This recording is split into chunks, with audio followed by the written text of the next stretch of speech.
5 seconds to go.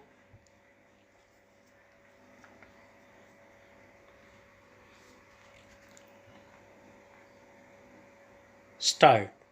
If, upon consideration of the record of the case and the documents submitted therewith, and after hearing the submissions of the accused and the prosecution in this behalf, the judge considers that there is not sufficient ground for proceeding against the accused, he shall discharge the accused and record his reasons for so doing.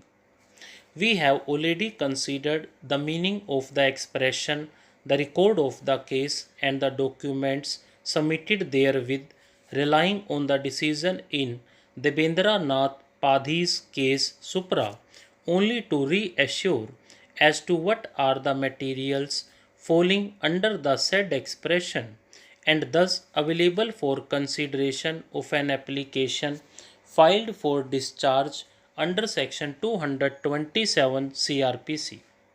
In the light of the same, there cannot be any doubt with respect to the position that at the stage of consideration of such an application for discharge, defense case or material, if produced at all by the accused, cannot be looked at all.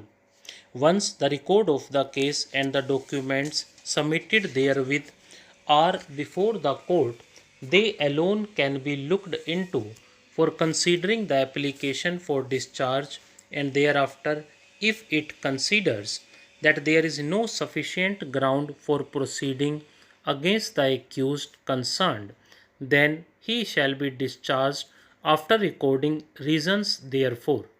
In that regard, it is only appropriate to consider the authorities dealing with the question as to what exactly is the scope of consideration and what should be the manner of consideration while exercising such power.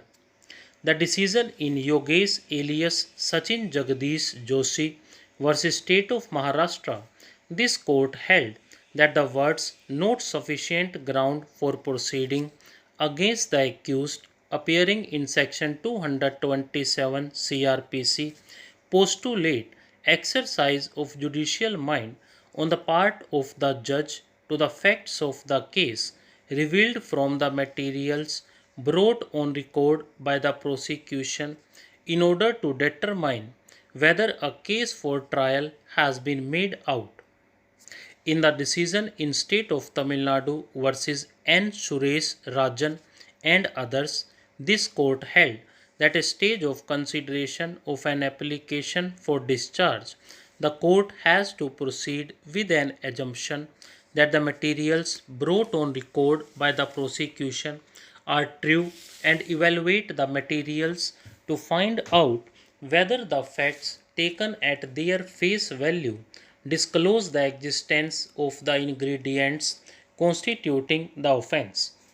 At this stage, only the probative value of the materials has to be gone into, and the court is not expected to go deep into the matter to hold a mini trial.